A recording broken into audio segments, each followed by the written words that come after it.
welcome to the Intuitively Wild podcast. I'm your host, Rachel Levine. Living intuitively wild is about coming back home to ourselves. Here, we talk about how to live connected to ourselves, others, and nature, and make a commitment to radical authenticity, vulnerability, and acceptance. On this podcast, we delve into a wide range of topics that span the human experience. We peel back the layers and talk about the things that are often not talked about. This is a space for us all to walk and wander this path of life together. Let's dig into our roots and go deep. Chelsea, welcome to the podcast. I am just so excited to get to know you better and have a little casual chat with you. I can't wait. I love talking to people on podcasts, so this is like my favorite activity to do. I know. I feel like this is you in your element. It's so fun for me to see people and observe what magnetizes them and brings out their joy. And I feel like it's so evident through your podcast and even listening to you on other people's podcasts that this is something that really does that for you. It does. It does. I've been asking myself a question of like what energizes me versus what depletes me. And I've been really taking note of this, and podcasting is high on the list. So I'm glad that's come through for you too. Okay, well, the first question I like to ask all my guests is, what is something you wish people knew about you that you don't think many do? You know, what's so funny is I have these conversation cards and this comes up a lot. So I have an answer ready to go. And Okay. it's interesting because it has nothing to do with work or anything, but it's that I'm way more affectionate than people think. Like I am someone who gives like pretty normal hugs, and I'll, I don't know, tap people here and there, but I tend to hold back a lot, but in reality, I'm like, when I'm in a relationship, I am like grabbing the person's hand, cuddling with them, like want to love on them all the time. And recently I've expressed that to my friends because I'm like, I feel like I don't come off as a touchy, affectionate person, but I love it. And so my friend has started to help me break that barrier a bit. And so we'll like, we'll have a movie night. And she's like, do you want me to like scratch your head and you can lay on my lap? And I'm like, oh my God, yes. Like I would love that. So now we're starting to show each other like you can be affectionate with friends too. You don't have to just be affectionate with a lover. And that's become a really interesting priority for me, is like I want people to know I'm affectionate. And I don't think you would know that. You definitely would not know that about me off the bat from Mm. meeting me or even speaking to me. And I definitely I don't know that I like present that way necessarily. So that's something I wish more people knew, is I am a cuddly teddy bear. Interesting. And why do you think that that has been hard for you to break through on in the past, even though it is something that you love? I feel like it's because in romantic settings, I thought if I'm even like a little bit affectionate or break the physical barrier with flirtation, the person is instantly going to think I'm leading them on. And then it's going to be an awkward conversation. And I'm just like, I'm not even going to entertain that. And I Mm. also think growing up, my mom and dad weren't particularly affectionate with me. And so I just kind of grew up being like, okay, if your parents aren't super affectionate with you, then you don't really learn it anywhere else. But what's interesting is that as I get older and I go home, some of my siblings are really affectionate with my parents. And I'm like, Mm. wait, why weren't we affectionate? And you know what I've come to the conclusion is it's that oldest daughter thing. Like, the whole eldest daughter movement. I'm an eldest daughter, and I think naturally we are independent, very like ambitious. We can do everything ourselves. And I often think people think of affection of like, oh, I'm melting into you and like I need a little cuddle. And so I think the hyper independence sometimes makes it look like I don't need a little cuddle and I don't need you to give me a hug and I can do it all myself. But in reality, I do want that. I do want a big hug and a cuddle and a hand squeeze. And so, yeah, I think it does come from maybe those younger years and not seeing it like around my environments a lot. Mm. Yeah, I think that in our culture, wanting physical intimacy or wanting to be touchy-feely can be seen as something that's really vulnerable or needy, or Yes. I mean, it can even sometimes be misinterpreted. Like people automatically think it's something sexual. And Yes. because of all those reasons, I think it is hard in our culture to just casually touch each other and make it something that's comfortable and comforting. 100%. And I actually saw a friend go through this where she's super flirty and physical and touchy, but it's not even inappropriate, right? It's just kind of like touching people on the arm or like resting her hand on your arm or this and that. But she breaks this physical touch barrier. And so many guys will be like, I think she's into me. Like, I think I'm gonna make a move. And she's like, she's dating my friend that's a girl right now. So Mhm. she's not even into these men, but they're like, I think she's definitely into me. And I'm like, see, that's what I mean. Just her grazing you really quickly on the arm just to show physical affection turns into, I think I'm going to make a move. And I think I've seen that evidence a lot. And so I get nervous that I'm going to create a situation where there's going to be an awkward conversation or I'm going to have to let someone down. I'd rather just avoid it. And to your point, too, I think there's something to be said about the vulnerability of it is vulnerable to like lay in someone's lap or let them touch your hair or, squeeze their hand. And when I go home, my sister will lay down on my dad's lap and they'll watch a movie or something. And I'm like, I just can't imagine doing that at 34 years old. Like, hey, dad, I'm going to come cuddle with you. I think you'd be like, what are we doing? This is so crazy. So it's interesting. My mom always says, she's like, I think we need to do snuggle therapy. Like, just to bring that out of you at a later age, because I don't know if you feel this way too. Sometimes you feel like you're too old, right? Like, I'm 34 now. I live alone. I've traveled the world. Do I really need that now? But I think humans always need physical touch in a very safe way. And I think it would be nice to open up that side of me a bit more. Mm. Yeah, I love that because I think that also speaks to you choosing to grow and question things Hmm. that you used to think were fact or rules or what you had to do. And you're now being like, no, I can choose to live differently. I can choose to show up differently. I feel like that's something that you do in your life in a lot of ways. Like you break rules, you question things, you choose to do things differently. So I'm curious if that's something that always has come naturally to you or if you've grown into that more. That's a good question. I was wondering this recently too of like, where did I even get that attitude? Because I actually think in school I was a rule follower. Like I was a bit of a teacher's pet and I was a little bit like, she said we had to do it at this time, so we have to do it at this time. And they said color in the lines, we color in the lines. I don't know that I was a rule breaker in school as much as I was more of a different thinker in terms of Mm. I would always just ask why. I remember very vividly in science class, we were talking about the skin barrier, and I was like, why do we itch? And she was like, hold on, that's not the topic. We're like, what are you doing? And I was like, no, I was like, I need to know, like, why, where do itches come from? Why do we itch? And you could tell she was like, hold on, like, let's like wait till we get to that part of the lesson. So I've always been curious, which I think sometimes could come off as rule breaking or outspoken, but I think it's just I've been curious. And I think naturally entrepreneurs and podcasters and creatives are curious people. We always want to go down the rabbit hole. So I do think I've always been like that. And I think the second thing that contributed to that is my mom put me in so many activities. Like she was just like, I just put you in everything. I was in dance and soccer, volleyball. I went to a school of the arts in sixth grade. I did acting, I did dancing. Like I just did so many things. You know how each sport has its own culture, right? There's cheerleaders and the cliques and the cute uniforms, and then soccer culture, very competitive, and then dancing is like there were just so many different little mini cultures I got to be a part of that I think talking out loud about this now, it makes sense why I'm easily adaptable and malleable in new cultures and environments, which naturally going into new cultures and environments, you see how people do things differently. Just like when you're younger, your soccer coach is going to tell you something than your dance teacher. I think that's the same exact thing. Like one boss is going to teach you something that's different than another boss. And in different cultures, you're just seeing how people operate differently. And I think that helped me open my eyes to like there is more than one way to do something. And I think it took me seeing it with my own eyes to believe that. And that's why I think now it's easier for me to be a bit more opinionated or feel like I'm breaking the rules more because I've just seen other people do it. Mm. One point that you brought up that I think is so interesting is how your curiosity seemed like rule breaking. I think Mm, the world tells us not to challenge things, not to question things, just follow the status quo, just do what you're being told to do. And that really stifles our curiosity and then therefore our creativity and therefore our individuality. And I believe that curiosity is such a important trait and to just look at life from a curious lens.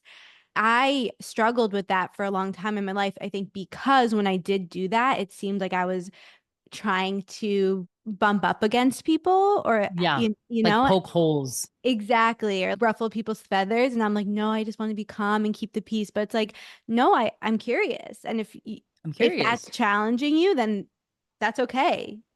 It is interesting that it feels, I'm thinking of it like if someone were curious with me, why it would feel like a challenge. And it's probably if I feel like you're poking at a wound of mine, if I felt like you're poking at my intellect or my capabilities or something, and you're curious, but if I don't believe that in myself, I will take that as a challenge and be like, she's not curious, she's trying to make me look stupid, or she's trying to disempower me. And I can see how maybe a teacher would see a student raising their hand and being like, well, what about this and what about that, being like, hold on, you're younger than me, you don't know what you're talking about. And in reality, they probably are just like, I want to know how this works. But if someone is like, I don't maybe know the full scope of that, or I don't have the emotional intelligence to explain that I don't know the full scope, it's going to feel like a challenge. And I think that's something I've realized recently is I do have a really interesting trigger around if someone makes me feel incapable or stupid, that I will get so defensive. And I don't know where that comes from because I've never felt stupid. I've always been incredibly book smart in academic like landscapes. I've always excelled. I've never been called stupid. So I was like, I don't know why that would be a trigger. And I realized recently it's more of, I don't think it's stupid. I think it's capable. So I can see why some people might feel defensive or be like, oh, this is someone that I need them to start following the rules and, falling into line because they're poking holes in my identity. And if someone pokes holes and I don't believe it, I'm going to deflate. Yeah, people feeling that their identity has been challenged or their beliefs has been challenged is definitely a core trigger for a lot of people. This brings me to another topic that I really want to talk about with you, which is being a reflector, because I'm obsessed with human design. And for those who don't know, reflectors are only 1% of the population and they're the rarest type. I don't want to go into too many details about what a reflector is because I more would want you to speak from your experience versus projecting what I've learned about Right. reflectors. But I am curious what it's been like for you being a reflector, especially when it comes to your relationship with your identity. I would say it was super validating when I found out and how it related to my business Mm, because when I first started my business, I was taking a mastermind and a lot of coaching programs that were very much follow this system, follow this formula. This is how you get from A to B. I think everyone starts out like that, right? We're all desperate to figure out how to make this thing work and be profitable. And so we just invest in any course that promises any type of ROI or outcome.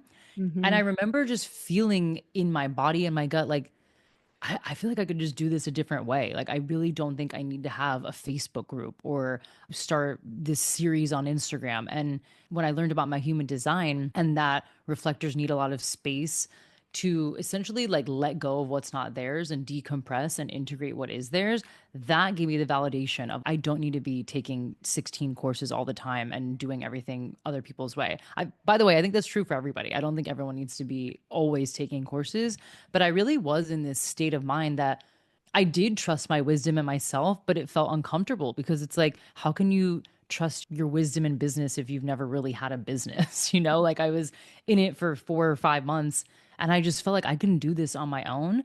And here's the thing, I was in corporate America. I know how things work. I know how sales work and sales works and marketing and lead driving and all that stuff. So I had the knowledge, but for some reason I acted like it all went away when I started my business. So finding out I was a reflector was like, oh, yeah, you do need to really tune in and not just tune in, but like truly disconnect from other people's voices and trust that you have that embodied wisdom. And I think the profile is really important too, is that I'm a 6'2", which is from my knowledge, like the wise hermit. mm, And I'm like, oh my God, it makes so much sense that I need my hermit time in my period. Cause I used to think of that as a huge flaw where I'm like, how can I not always be consistent? If I love podcasting and I love coaching and I love talking to people, why can't I just be on all the time?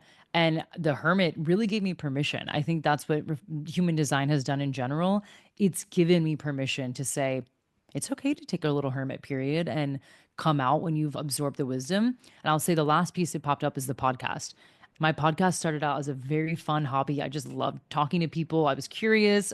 Podcasts are great if you're a curious person because all you mm. get to do is ask curious questions to people. So it was so much fun for me to do that. And then I remember feeling at one point I was doing solo episodes and I'm like, I don't really know what these are about because I had a podcast and then 4 years later I had a business. So when Wow. I was doing solo episodes, it had nothing to do with business. And then later when I found out my human design, I was like, this makes so much sense. I was collecting wisdom and then reflecting it back to people. And I think that's why my first course launch and my first year of business actually went way better than I thought, because for years I had been reflecting back to the collective. Like that's what reflectors do, is truly be a mirror for what's going on in the world. And that really clicked for me, where I'm like, this all makes sense. So it's helped me in so many ways, but the biggest is really the permission slip. That's something I hear time and time again with everyone when I talk about human design, and that's how I've felt as well. I think that the disconnect piece is so important because reflectors especially, but all of us can get so inundated by the noise of the rest of the world. And again, the rules of how we should be doing things, and don't question things, just do it how you're supposed to do it. And taking time to really come back to ourselves and empower ourselves to trust what we're being guided to do from our intuition, that internal voice, whatever you want to believe it is, really taking that power back and believing in ourselves and not needing it to make sense or be what other people are doing. 100%. I think the same thing about astrology, right? For a while, I could not understand how to explain what I really do with people, because while I'm a podcast strategist, I don't do production, I don't do editing, I don't do all these other things that historically or typically a podcast person would do. And then looking at my birth chart, I was like, okay, well, this makes sense. I'm a Virgo Moon and Virgo Rising. I'm detail oriented. So obviously, I'm going to give you strategy. But my Aquarius Sun, I can see the innovation and the vision, and the Virgo-ness brings it down to life. The way I think of it is human design, astrology, the Myers-Briggs, all these things give you like video game character hats to put on, and then you get to be that character. So if I don't feel naturally like someone would, for example, right now, my apartment is kind of a mess. Like it does not look like a Virgo apartment, but I would not say in general, I'm a messy, chaotic person who never knows what's going on. In my business, I'm quite detail oriented. So that's when I start calling on my Virgo Moon, Virgo Rising. When I need to go take 2 or 3 months off to disconnect from the world and like listen to myself, that's my 6-2 reflector human design kicking in. So it just gives you these, again, like new video game character. Like when you choose your fighter in a video game, that's how I think of all these things, is like, which video game character are you going to be in this moment? Yeah, well, first of all, I'm a Virgo sun and moon, so we've got a little bit of that in Virgo common. Moon, love it. Yeah, it just is an ability to remind ourselves of the capacity that we have when we forget. Sometimes I can remind myself of a part of my chart and be like, "Oh, I can be confident in this ability because it's innate in me." You know, it's a little bit Yes. of that reminder. And I think it's interesting that you bring up the video game character and taking on those different identities, because not to get too much in the weeds with human design, but I have my identity center in human design undefined, which I think can help me relate to reflectors in a certain way, because I constantly feel like my identity is shifting, or I tap into flavors of the identity of people around me and I'm highly impacted by that. And that's not a bad thing. You know, I think it's so beautiful to be able to be so deeply impacted by everything that's going on around you, and also to shift and change and be open to all of it. 100%. It's shape shifting, right? I think what the online business world has done, whether it's for the better or worse, is made us all shapeshifters, because we're taking in so much information and constantly bombarded with every type of angle of content we can possibly think of, that we need to like shapeshift to absorb it and decide, are we going to alchemize this? Do we need to delete this out of our brain? How does this serve me? And so what you were saying of, I take on sometimes people's identities, or I can just feel it, or I'm empathetic. I also think that's a skill because of how much information we've had to literally digest in the last few years, especially again, when you start a business, I feel like you're just online 10 times more. So the Mm. shape shifting thing I think is interesting too, because as a reflector, I used to make that mean something bad about myself, where it was actually really hard for me to brand myself, like starting a personal brand. I'm like, I don't know. Some days I literally want to live by the ocean and not speak to anybody and write a novel, and that's my life. And then some days I want to be in New York City doing 20 podcast interviews a week, living in a high rise. I don't know what to tell you. I like both lives. I want to live in Berlin and be a DJ in the underground world. Like, and I started to freak myself out, to be honest, where I'm like, how can you want to be this many things all the time? This is insane. And I also am a digital nomad. So I do actually, when I'm saying these things, it's like obvious I'm exaggerating, and kind of not. I could live for a year in New York City and live in a high rise and then go live on the beach in Mallorca. I have that freedom. And There's a curse to that where then you're like, well, who am I? It's hard to explain that to people. And so when I would go through any branding exercise and it's like, who are you? And who's your ideal client? And who do you want to be perceived and da da da. I was like, I don't know what to tell you. And it's upsetting me because it is something that I feel like in online business and branding, it is like be a certain thing that's easy for people to understand, right? For example, there's this place in Cape Town that's like an oyster bar, a car shop, a gelato spot, and a co-working space. I swear to God. And it's all in one. It's called like Shuck and Scoop. And I'm like, what? How can you have oysters and gelato and cars and be a co-working space? It's insane to me. And that's how I started to feel as a person, where I'm like, do people even know what I do or what I offer? And maybe that's why I'm not successful. And maybe that's why I'm not making this money and blah, blah, blah. And we tell ourselves those stories. And so the part of the shape shifting and being a reflector, I had to start owning that and being like, this is just who you are. And maybe my brand is shape shifting.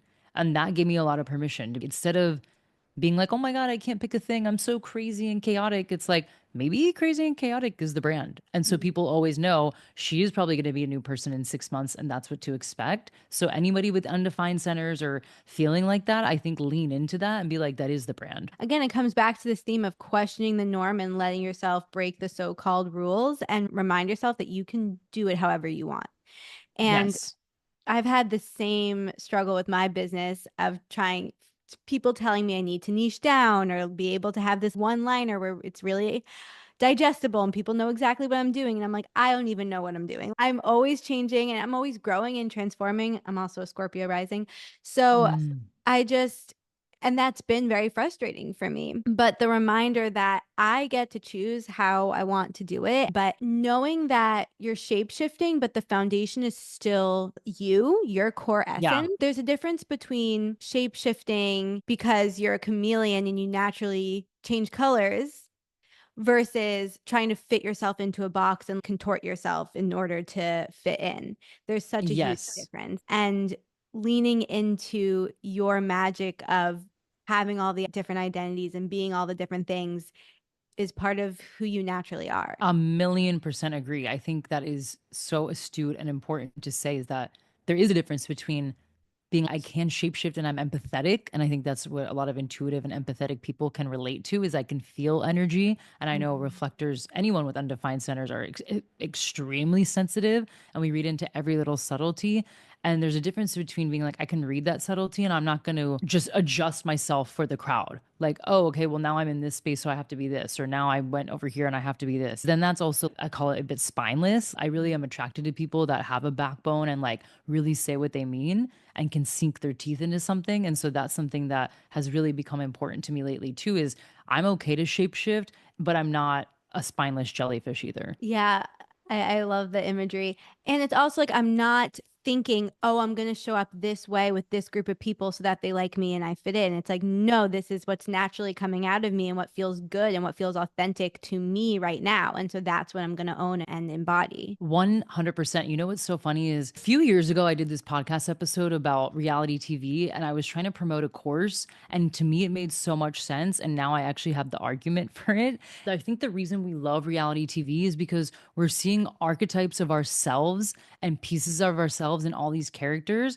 maybe things we like, maybe things we don't like. But what we're seeing a lot of times is these people are really authentic. I don't know if you watched the recent season of Love is Blind. I And there's did. this guy, Joey, and he's crazy, right? He's like, ah, and he's wearing like Hawaiian shirts and he skateboards into his wedding and he's throwing the Nerf ball. And my friends aren't really like cackling at him. We're like, he's just so freaking crazy. And my friend and I looked at each other because we've been having this conversation. We're like, but he's really authentic, right? Like, yeah, say what you want about the reunion and all the messy shit that happened after that. But like, he was like, I like skateboarding. I like my long hair. I like my silly shirts, and I'm going to do that. He came off cringe because we see ourselves in him. Like, if I was being 100% honest, yeah, I would love to ride a bike into my wedding, or, I would love to do these things, but it's just not quote unquote societally acceptable. And so then we back off. But this is why I'm like, I actually love reality TV because I think it's just parts of us projected on screen. And if we own those parts of us, we would be more authentic. Love is Blind is the only reality TV show I've really ever watched, but I love being able to watch it and be so curious about what is this bringing up in me. When I see Yes. something that I'm rejecting or judging or finding amazing, what does that tell me about myself? Because these are real people. They are just showing up. And I think that that's a Yes. gift that reality TV can give us, is to be able to have these honest conversations with ourselves instead of using it as a way to just judge and bash other people. Where I get judgy is because I'm watching essentially a younger version of myself, Mm. right? I'll see a girl doing something crazy on The Bachelorette or one of these dating shows. I'm like, how could she be so stupid? It's so obvious he's not into you. And you're like, well, because that was me when I was 24 years old. That is how I acted. I let things slide. I let someone treat me like shit. And now I'm watching it and you want to shake this person, but obviously they're a character on TV, but it's triggering a piece of you. I'm getting judgmental because I was that person at one point and I've changed, but I can't change this person because again, they're on a screen that I don't have relation to them. It's very interesting. I've just watched reality TV through a new lens because I'm like, it's just a zeitgeist of information that is going on collectively, just represented in these like very exaggerated characters. Hmm. I would so love to know all of their human designs. It'd be so interesting to have a reflector there and to see how that shifts up the dynamic. You should go on one of Yes. these reality Oh shows. my God. You know what's funny is people always tell me like you would be great on reality TV. I'm like, I think I would be entertaining and I think I would be a mess. Speaking of open centers, like I am incredibly emotional and I would be sobbing in like every interview. So after a few more years of therapy, I could give it a shot. Okay, I want to talk about the witch wound. This is Yes. something that you've been talking about more recently, and it's also something that I've been talking about more recently, both in my own personal life and professionally. And the word witch is an identity or a word that our culture, our society has placed certain projections on and certain misconceptions or ideas on. And so that's one reason why I think it's important to talk about. So I'm curious your definition of the witch wound, your experience of it, and whether or not you consider yourself a witch. Ooh, I love this conversation. I'm so happy we're going down this rabbit hole. But my definition of the witch wound is essentially a fear of expressing yourself for fear of being persecuted or like truly exiled or even executed, right? So obviously in no, maybe not obviously, but in where I live in my modern day and age, I would not be executed for speaking out, but it's not impossible, right? We've seen journalists get killed. We've seen people speak out and all of a sudden we don't hear about them again. Like this is not uncommon. It just shows up in different ways and flavors, if you will, in modern day. But back then, if you were someone that had any type of independence or wealth or knowledge, you were considered powerful because those are powerful values and traits, right? So if you were a woman back in the day in the 1800s, and you could, let's say, talk to a person and heal them through energy or touching them, right? Giving them a hug. I'm sure they were doing pretty basic things back then. They didn't have all the advancements we do now, but they had Mhm. emotional intelligence. If you had that, and people were now spreading rumors around the village like Rachel healed me with just sitting down with me for an hour. That sounds crazy back then. It's like, what do you mean? You take medicine, you da da da da. So what would end up happening, these women would actually be executed, they would be humiliated. I mean, you know, probably all the stuff that happened, but there's a really dark history around what happened to women back when they were speaking out. So that has now translated into modern day where I think this is why many people don't start writing essays on Substack. They don't start podcasts. They don't put themselves out there to pitch themselves on podcasts because there is this lineage that probably traces back 2 centuries ago that's like, I can't really do this because I will be publicly humiliated or exiled, etc. So I personally have the way I've started to heal my own witch wound is doing exactly what they would have probably persecuted me for back then is speaking out, using my knowledge, my independence, connecting with other women, making things happen, collaborating. Like to me this is exactly how you heal it is by speaking up and doing what women couldn't do back then. I've had a similar experience in the sense that as I've started to use my voice more, it has reignited a light in me and a power in me that I wasn't expecting. For so long, I was terrified of using my voice. I just didn't. I Mhm. couldn't. I quieted myself. I shut myself down. I didn't want anyone to ever read what I wrote, or it would have been unimaginable to me to have a podcast a couple of years ago. And it has been one of the most healing experiences of my life to have a podcast, to start writing again, to share my writing on Substack, and then to start to connect to other people. I had a kind of unlock moment when you were talking about the collaborating with other women, because I did have a period of my life where I was very independent. I traveled a lot, and I have always had really deep friendships, but I never let myself rely on them or go Mm. to the distance, kept a distance, for lack of a better Hmm. word. And so now where I'm at in my life, I'm choosing to connect with people more, and I'm finding myself wanting to collaborate with people more and really wanting to work, just know all about what other people are doing, especially women, and to support Yes. people. I had an interesting conversation recently with someone about competition and other local businesses feeling competitive. And I believe that the more we collaborate with each other, especially as women, the more powerful we are. And Yes. we've been taught, it's been ingrained in us for our whole lives, consciously or unconsciously, that we should be in competition. And that, I think, is rooted in the witch wound as well. Oh, 1,000,000% it's rooted in the witch wound. I mean, if you think about it, let's go back to the 1800s. If women banded together and fought back, we were incredibly powerful. If you think about it, the only reason you would ever try to pin someone down is because they're too powerful, Mhm. right? You wouldn't try to take someone down that was weak. You take down people that are powerful. So yes, if women back then were banding together and coming up with ways to be like, we're not allowing this to happen, we would have been in a more matriarchal society. But because of a lot of things that happen, and I'm kind of listening and diving into this book that I'd recommend for anyone that's interested in this, called Caliban and the Witch.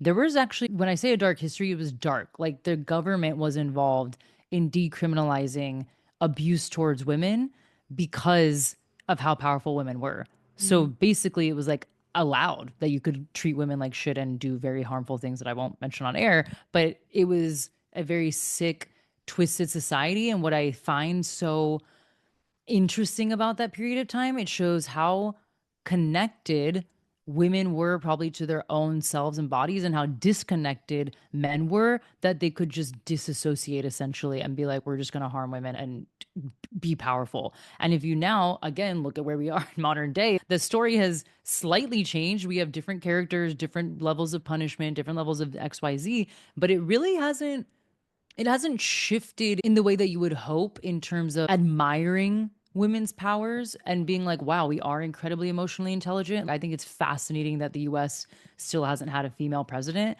And I'm like, I don't think that's coincidental. I think that's very rooted in our colonial, Christian, patriarchal, white society. I think that has everything to do with it. And so, yeah, I could keep going down this rabbit hole, but I didn't answer your question earlier. If you like, what do we think of the witch, and am I a witch? What I was also thinking of is witches in media are portrayed like these scary old hag creatures. Think of the witch in Snow White. I used to not even be able to watch that movie when I was younger because my mom is like, you were so scared of the witch because she was a scary figure. And I was like, that's what we immediately think of is the Snow White witch. All the witches in any Disney movie are always evil. They're always portrayed as trying to take you down or cast a spell to hurt you. So obviously, when you see that, when your brain is like a little sponge, you just connotate the word witch with evil, demonic, like sorcerer that's going to take everything from me. When in reality, if you actually look at women who were considered witches, it was just people that could heal.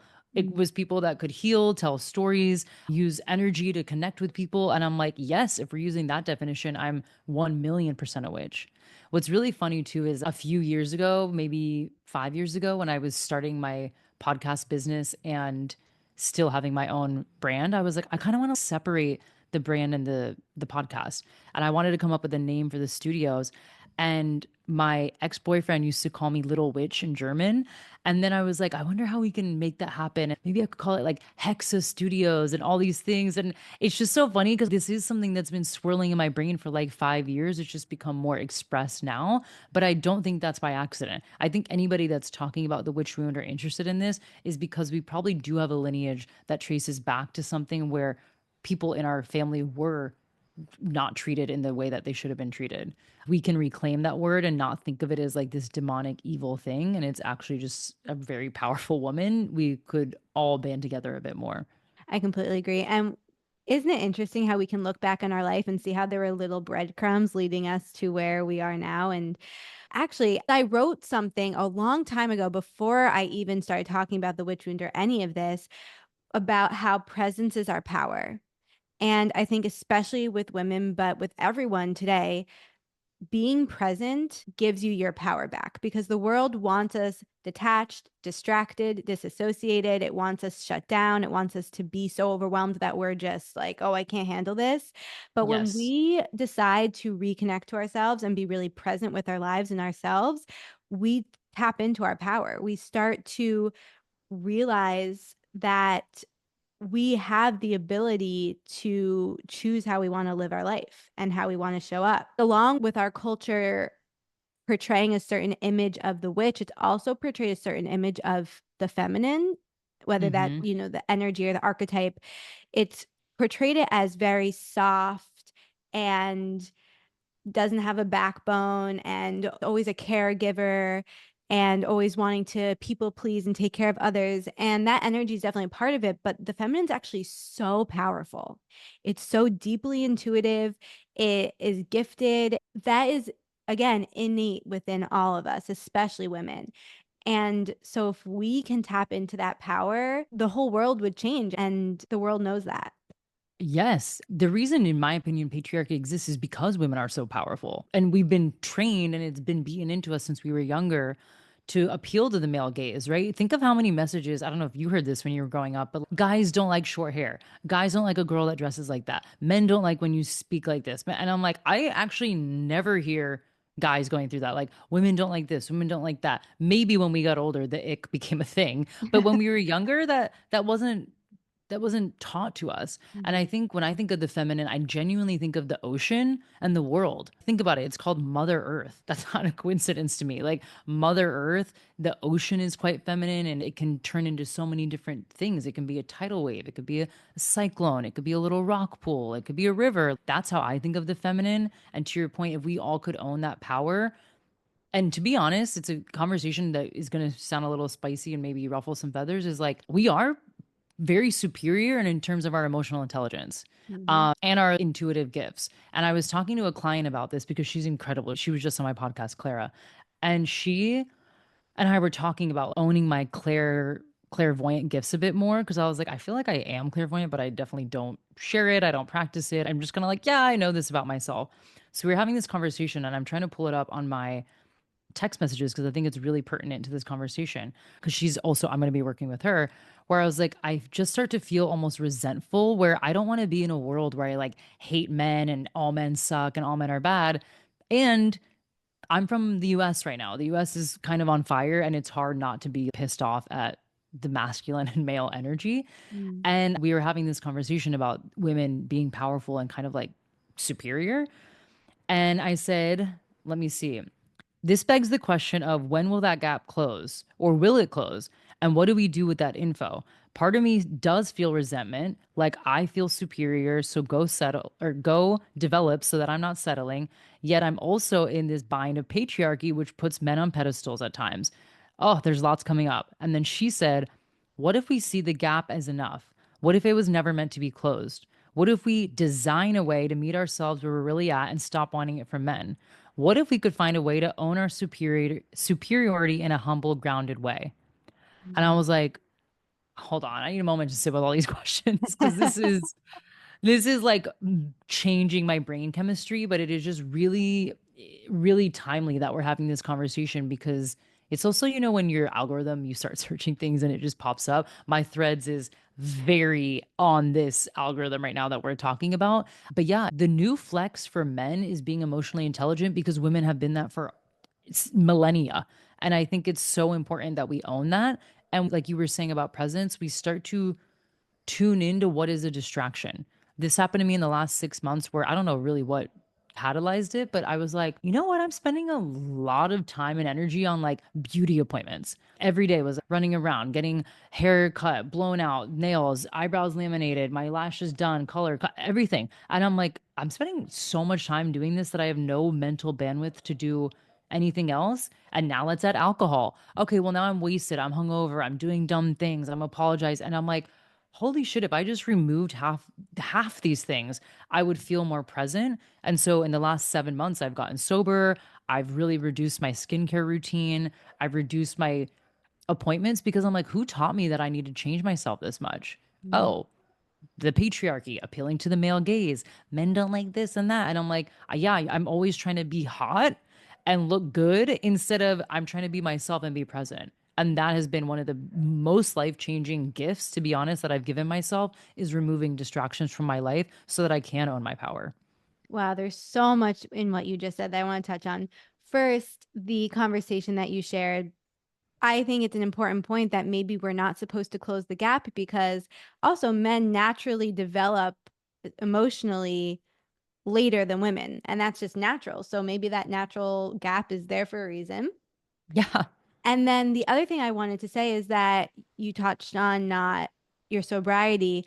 I've been sober pretty much all of my life, and I won't go into all the details of this story, but I never was a big drinker. I don't like to place labels on myself, and I'll have a drink here and there if I want to. But why I really don't drink ever is because I had this moment where I realized the only time I was drinking is when I was with men, and it was to make them feel more comfortable. Like I never really wanted to drink. I never really liked drinking, and I never felt that it actually made me feel more loose or confident or whatever. But it was clear to me that in these situations, the guy wanted me to drink. So I really have a strict rule with myself: never drink on a first date.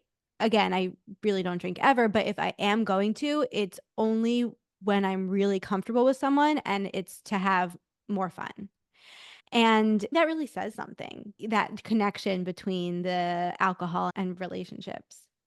Yeah, I mean, I don't even know what actually is an actual benefit of alcohol because what it does, it scientifically reduces our inhibitions, our judgment calls, how we make decisions. It literally disorients us.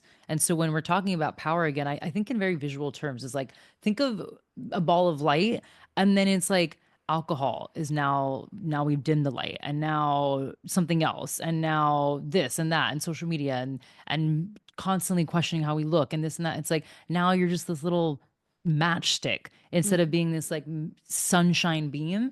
And I think when I started to realize the same thing with dating, I'm like, why am I getting wasted on first dates? And why am I not trusting that what like who I am in my presence is enough? I don't need to be wasted or drunk and like, oh my God, I'm gonna make be more fun and flirty when I'm wasted. It's actually that's not really who I am. Who I was presenting as drunk is like, well, that's not actually who you're gonna get day to day. So in a way, it's this is all kind of a lie. You're getting two different people essentially. So yeah, I am really interested to see what sobriety, what else it brings up because it obviously brings up a lot. Like you said, there's no distractions, there's no numbing out anymore. It continues to bring up things, but I will also say the gift it's given me is probably what it's given you is the state of presence. Yeah, exactly. Taking back that power. And again, not needing to be anyone that we're not, just showing up authentically and being like, this is who I am. And you either want to be with me or you don't. And I'm enough. That's the message. Like I'm enough. And that's a hard message, by the way. When Mm. you are constantly, I mean, like let's open our Instagram right now. If I tap the, you know what I keep getting served that's actually pissing me off is this like wall Pilates ad. And it's an AI fake ad that shows this girl's thighs just slimming down in the fake AI generated image. And it's like, Oh my you could God. have these thighs in 60 days. And I'm like, this is ridiculous. And then here's the thing as it's shown to me 65 times in the last week, you start to be like, well, I don't know. Maybe I could use a little weight. Maybe I could. And you know what I mean? And this is how it seeps into our brain. Sometimes it's slow and insidious, and sometimes it's blasted at us. But I don't fault anyone for where they are in their own self-development journey because of how much external things that we don't even realize are truly like poisoning our psyche because it's considered normal. It's considered normal to want to look hot and lose weight and get drunk with a guy on it. You know what I mean? Like all these things are just so normal that it's hard to break out of that mold. Yes, we've normalized so many things that are just not okay. Like they're just not Hmm. okay. And I've had conversations with people where they're like, oh, I don't get impacted by the ads. It doesn't bother me, or I'm not impacted by social media. We all are, whether we realize it or not. Hmm. It really is seeping into our brain, whether we realize it or not. And it is so important to have periods of disconnection, whether that's for 5 minutes or for 5 months, being really intentional with pauses. And I think for many people, it's unheard of to go for a walk without anything, or to just step outside and breathe in the sunshine for 5 minutes with no distractions. And I think the more that So we hard. can incorporate that into our lives, the more our power is replenished. Agree. I actually noticed that about myself this week. I've been on this little ritual where I go down the street and get a matcha and then walk along the water. And the matcha place is a 9-minute walk. And I literally find a podcast to put on, get my huge ass noise canceling headphones, start walking. I'm like, this is literally, I'm not kidding. It's like down the street. And I'm like, I have to put a podcast in. And then I go on a walk. I have to listen to an audiobook. I need to be learning something. I need to be ahead of the game. And I'm like, the only reason I think that is because I see everyone else learning, progressing, doing things. And where am I learning that? On social media. So recently I've challenged myself. What I usually do is I go to this rock pool and I'm like, instead of listening to another podcast or trying to always be productive, which is just capitalism in self-care form, is just watch the waves for 5 minutes. And I'll literally set a timer, which I know is still silly, but I'm like trying to retrain myself to be present with nature. Is like, I don't want to listen to it, my meditation app. I don't want to listen to an audiobook. I'm going to put everything down and just watch the waves for 5 minutes. And I was almost moved to tears the other day where I was like, look how beautiful the ocean is. Like, can we believe we're sitting on a rock in the ocean and we're swimming? To your point, it just makes you realize how tiny you are in this massive freaking world and how crazy it is that you're alive in a time like this and that you can, like, me and you, I'm assuming right now, have all five of our senses. We can touch, see, smear. And how are we not freaking out about this? And the only way I was able to get to that state of mind is putting all the tech down and reconnecting with nature. Yeah, exactly. Our world is so magical and we don't realize it because we're not actually in it anymore. Mm-mm. And it's such a shame. And we think we are because we're documenting it, right? Hmm. Like I'm documenting my walk. I'm out on a walk. I'm in the world. You see me walking in nature. So I'm in nature. I'm a nature girl. But it's like there's sometimes I like forgot that I went on a walk the other day. I'm like, oh, I wish I walked this week. And I was like, you did. And I'm like, oh, that's the week that I literally was like headphones in, texting everybody, getting back to clients. And I'm like, no, I was in the world, but not really. I was like performing a bit. Yeah, this is something that I talk about all the time in my work is we go from one thing to the next, to the next, to the next, and we're constantly stacking things and trying to be as productive as possible and do all the things and fill all our time. And we're not actually taking in our life. We're not actually living our life. We're just moving from one thing to the next. And we have to become comfortable with the silence. Not that productivity is the point, but being in the silence is one of the most productive things that you can do. Yes. Going back to power, I think a lot of us don't even know our power because we've never been quiet enough to listen to it. Like, Yes. I think our power is there all the time. It's just we dampen it and we put stuff on top of it. But to your point, if we were silent for more than 2 seconds, we would actually tune in and be like, okay, I do feel it now. And I think what it is people are scared, right? It is scary to think of power. This goes right back to the witch wound is I'm scared of my own power because of what truly like what greatness it could bring to the world. And I don't know if I want that on display or I don't know if I want that responsibility or that level of expression. So I am going to just keep a tight lid on it. And it's something that I slowly think conversations like this, women collaborating with women, going on nature walks. These are the things that will get us back to that powerful state. But it has to be intentional. And I think that's going really quickly back to like sobriety and beauty standards and stuff. That to me was all also a distraction of my power. And I think it can be scary to go quiet. But what you were saying, you'll never know who you are if you don't stop and listen to yourself. I mean, this is the power of mindfulness and meditation. And I'm grateful it's becoming more mainstream, but I think a lot of people just do it as another thing to check off their to-do list and to say that they're being productive and to Yeah. do the wellness hacks and the biohacking and to follow the trends, but truly, truly intentionally choosing to be silent, truly choosing to get to know yourself, to know who you are and what you want. And coming back to the very beginning of the conversation, to get curious about the rules and the limitations you placed on yourself, and then having the courage to break through that and do something different. Oh, 100%. Actually, what's coming up for me now is the quietness is scary because these, skeletons in the closet start to come out a little bit that they're away, right? When it's like I'm distracted with social media and work and this and that and dating and alcohol, blah, blah, blah. It's like the skeletons just stay in the closet, stay in the closet. When you're sober and you have no distractions and you're not focusing on 20 different beauty appointments, I'm talking about myself, these skeletons will come out, and sometimes you don't like them. And this is the work I'm doing in therapy right now, is like, how can I learn to like these pieces of myself that I really don't like?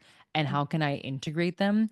And I think that's also why people don't get quiet and want to listen to themselves, because they're like, I don't really want to see those parts. Those are kind of like things I could just want to keep them in the past. And I can understand. And I have a lot of empathy for that because I am in that shadow work element era right now where I'm just like, oh, this is a bit sticky and like I don't love it. And I know this is only going to propel me in the long run to own even more of my power and be 100% authentic. But it's not easy. And I think that's what self development has honestly done a disservice, is like, oh my God, just everything is so easy. We just manifest and journal and vision board and da da da. And don't get me wrong, I have all those things in my house. I have a journal right in front of me. I have like 16 journals. I have a vision board, which have helped me.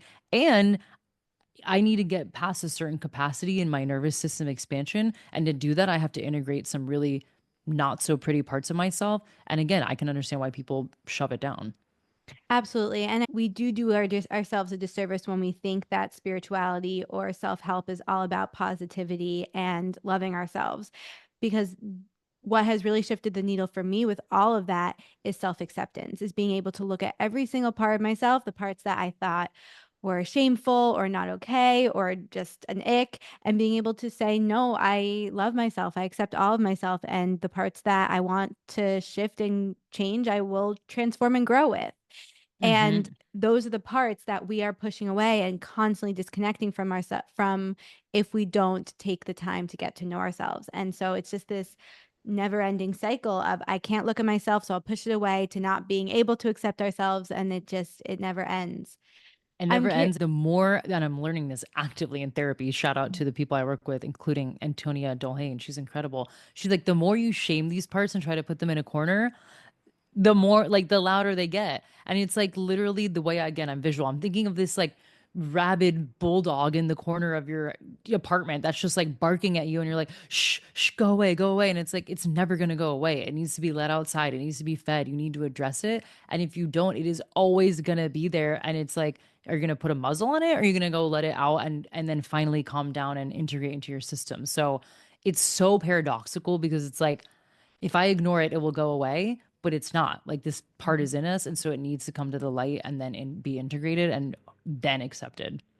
Yeah, I love that imagery. And one image that popped into my head when you were talking is how when you can't see, when there's a shadow over something, it becomes bigger. And so you think that the dog barking in the corner is this huge, scary thing. But then when you take away the shadow and shine the light on it, you realize it's just like a tiny baby puppy. Chihuahua. Yeah.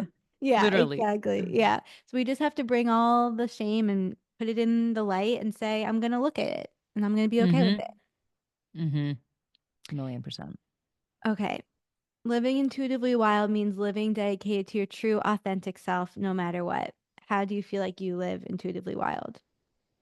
Ooh, I think right now the way I'm doing that is um the sobriety and the reducing my makeup slash skincare journey. Mm. I think sobriety has really opened my eyes to just a side of myself I didn't know was there, and a side of myself that I didn't think people would like. I thought people liked my party girl persona more. Like, and I will admit, of course, when you drink alcohol, you're funnier, you're a bit more flirty. Like, it naturally brings those things out of you, at least for me. And so I had this big fear that I'm going to be boring when I stop drinking. People are going to stop inviting me out. I am going to become judgmental. I'm going to be just like someone that stops getting invited places. And I remember being like, but this is not authentic. Like, I don't like going out to drink. I don't want to spend money on it. I don't even like the taste. But I was just being inauthentic because I was like, but people like me more when I'm drunk. And that was a story that played in my head for probably 7 years. It's just like, I'm fun, drunk Chelsea. And that's who I'm going to be the rest of my life. So I would say right now, 2025, present day, living authentically true to myself and wild is sobriety, because what we've been talking about this entire time is I don't have the distractions anymore. Like when I think of being in the wild, I am thinking of running around free, not worried about like what's out there, what I'm going to trip over, what I find. And that's kind of how I see sobriety, is like now I'm free in the world and I can run around. So I think sobriety and yeah, reducing a lot of my validation for like external approval on my appearance, and like the whole conversation we've been having of appealing to the male gaze. I think I've become a lot more authentic in that, where, I used to never leave the house if I didn't even have like base makeup on, like the tinted sunscreen and the eyeliner and I'm like, I have to look presentable. And I'm like, I'm literally going to the grocery store. Like, I don't care. Like, I really don't. And I think that's something that is definitely not, um, how do I say this? Like, it's not that it's not accepted, right? People go grocery shopping all the time without makeup. It's more so that I will say there's obviously a social capital to putting investment into your beauty, right? Like, if I went into an interview at a podcast network in New York City and I went with like wet hair and like chill, like athleisure and no makeup, we all like, I know I would not be taken as seriously if I went with a blowout and a blazer and heels. Like, that is how the game is played. And so I understand the capital that beauty and performing beauty offers people. And this is why I'm saying I think this is how I'm being authentic now, is like I'm not playing that game. Like, I don't want to play games that I don't want to win. Exactly. You're choosing the game that you want to play because it's authentic to you and you're letting yourself be enough. Mm-hmm. Mhm. Exactly. Exactly. Mhm. I feel like there's so many more things I want to talk to you about, but thank you so much for being here. Please share with everyone where they can connect with you, your work, all the things. Absolutely. We could always do a part 2, 3, 4. As you know, I love conversation. So I'm like, we can do a part 2 for sure. And you can find me just at my name, chelsearife.com. My Instagram is Chelsea Rife. And if you want to launch a podcast and break your own witch wound, I have a course called Mic Drop, which will help you launch a podcast. And then my favorite course to teach is coming out very soon. And if you don't make this round, you can come in the next round, but it's called Pitch Perfect. And it's about pitching yourself on podcasts and collaborating, which is exactly what Rachel and I are doing today. So hit me up on Instagram. You can sign up for any of these things on my website, or you can always just shoot me a DM and I can send you some links over. But yeah, that's it. And then, oh my gosh, my podcast, In My Non-Expert Opinion, that is where you can find me talking a lot about the witch wound and women's empowerment and so many different things. And yeah, I would love for you to jump over there and say hello. Yes, can attest that it's one of my favorite podcasts, and we will definitely come on for a part 2, but thank you so much for being here. Yeah. Thank you so much for joining me on this episode of Intuitively Wild, the podcast. I hope it helped deepen your connection to yourself, sparked some insights, and inspired you to live intuitively wild. If you enjoyed this podcast, it would mean so much to me if you would share it with others and leave a rating and review. And please reach out to me. I would love to connect with you. I will see you next time for more magic.